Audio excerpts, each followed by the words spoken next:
भले इसके अलग अलग नाम हो, लेकिन इसका परिणाम हर जगह एक ही है, बर्बादी। कैनाबिस मतलब गांजा, उसका तेजी से चढ़ना, उसका आसानी से मिलना। आज अगर भारत में कोई अवैध नशा सबसे ज्यादा होता है, 3 करोड़ लोग गांजे का सेवन करते हैं। 10 साल के बच्चे से लेकर उम्र दराज लोग भी शामिल हैं। और आजकल गांजा सिर्फ खेतों में नहीं बल्कि घर के अंदर भी उगाया जाता है।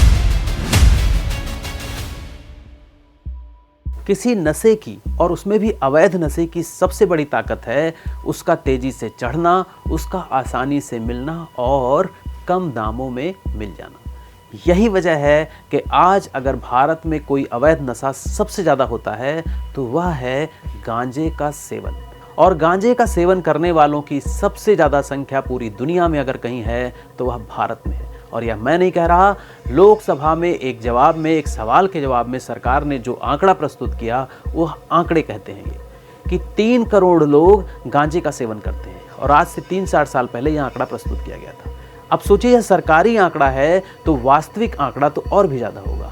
गांजा सेवन करने वालों में खुद सरकार के मुताबिक 10 साल के बच्चे से लेकर उम्र दराज लोग भी शामिल हैं।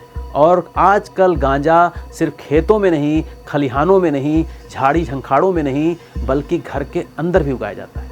हाइड्रोपोनिक गांजा कहते हैं और यह और भी ज़्यादा खतरनाक होता है। THC की मात्रा इसमें बहुत ही ज़्यादा होती है, बहुत ही ज़्यादा नशा करता है यह, बहुत तीव्र प्रभाव होता है इसका। 2 अगस्त 2026 को प्रधानमंत्री नरेंद्र मोदी जी नशा मुक्त युवा विकसित भारत संकल्प अभियान की शुरुआत करते हैं, जिसका नेतृत्व करेगा मेरा युवा भारत, माई भारत, जो कि एक डिजिटल मंच है। तो इस मौके पर आपको एक सच्ची कहानी सुनाता हूँ। एक बहुत ही संपन्न घर का लड़का पुणे जाता है बीटेक करने। 6 महीने बाद उसके दोस्तों का फ़ोन आता है कि अंकल अपने बेटे को ले जाइए, इसकी तबीयत बहुत ज़्यादा ख़राब है। माँ बाप वहाँ पहुँचते हैं तो बेटे की हालत देखकर परेशान हो जाते हैं। वह बहुत ही दुबला हो चुका था, पढ़ाई लिखाई तो छोड़िए, वह कमरे से ही नहीं निकलता था, छोटी छोटी बात पर लोगों से झगड़ा करने लगता था। माता पिता उसको घर पर ले आते हैं, पढ़ाई उसकी बंद हो जाती है, फिर उसका इलाज होता है और काफ़ी उठा पटक और कलेश के बाद वो लड़का फिलहाल ठीक हो जाता है। वो लोग खुशकिस्मत थे, लेकिन हर कोई इतना खुशकिस्मत नहीं होता। गांजा, जिसे वीड भी कहते हैं, मारिजुआना भी कहते हैं, पॉट भी कहते हैं, ग्रास भी कहते हैं और भी कई नाम है इसके, यह सब एक ही पौधे से निकलता है जिसको कहते हैं कैनाबिस। कैनाबिस मतलब गांजा। भले इसके अलग अलग नाम हो, लेकिन इसका परिणाम हर जगह एक ही है, बर्बादी। बर्बादी सेहत की, पैसे की, भविष्य की। गांजा जो कि कैनाबिस नाम के पौधे से निकलता है, इसका मुख्य रसायन होता है THC, टेट्राहाइड्रोकैनाबिनॉल। टेट्राहाइड्रोकैनाबिनॉल जो होता है वो हमारे शरीर के कंट्रोल रूम, जिसको कि हम एंडोकैनाबिनाइड सिस्टम कहते हैं, उस पर असर डालता है।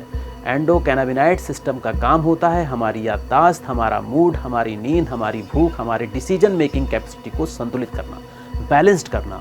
और जो गांजे में मौजूद THC होता है वह एंडोकैनाबिनाइड सिस्टम के रिसेप्टर्स से जुड़कर हमारे सोचने समझने की शक्ति को बदल देता है, एंडोकैनाबिनॉइड सिस्टम को बदल देता है, उसके काम करने के तरीके को बदल देता है। शुरू में तो हमें हाई महसूस होता है, लेकिन इसके बाद शुरू होता है ध्यान भटकना, याददाश्त कम होना, निर्णय क्षमता प्रभावित होना, चिड़चिड़ापन होना, गुस्सा आना, बेचैनी होना, नींद ना आना, डिप्रेशन, पैनिक अटैक, अत्यधिक संदेह, पैरानोइया। और सबसे खतरनाक बात यह है कि अगर कोई पहले से मानसिक बीमारी से ग्रसित है तो उसमें साइकोसिस की भी संभावना बढ़ जाती है। साइकोसिस वो स्थिति होती है जिसमें इंसान को वो चीज़ें सच लगती हैं जो वास्तव में होती नहीं।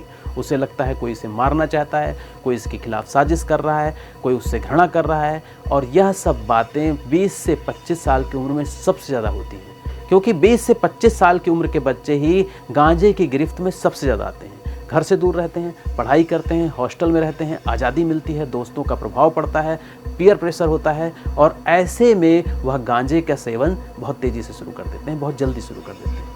कुछ लोगों में फियर साइकोसिस की भी स्थिति होने लगती है। तो ऐसी स्थिति समझिए कि इमरजेंसी की स्थिति है। ऐसे लोगों को अकेला नहीं छोड़ना चाहिए, बहस करके, उनसे झगड़ा करके उनको गलत साबित की कोशिश तो कभी नहीं करना चाहिए। मनोचिकित्सक की सलाह लेना चाहिए, डॉक्टर की सलाह लेना चाहिए, बिना चिकित्सक के परामर्श के कोई दवा नहीं देनी चाहिए।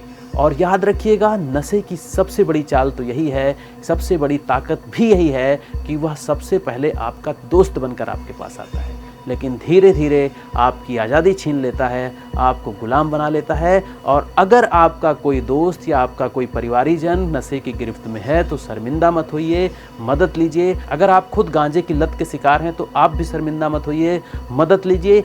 सही समय पर लिया फैसला आपका करियर बचा सकता है, आपकी ज़िंदगी बचा सकता है, आपके पूरे परिवार को भी बचा सकता है।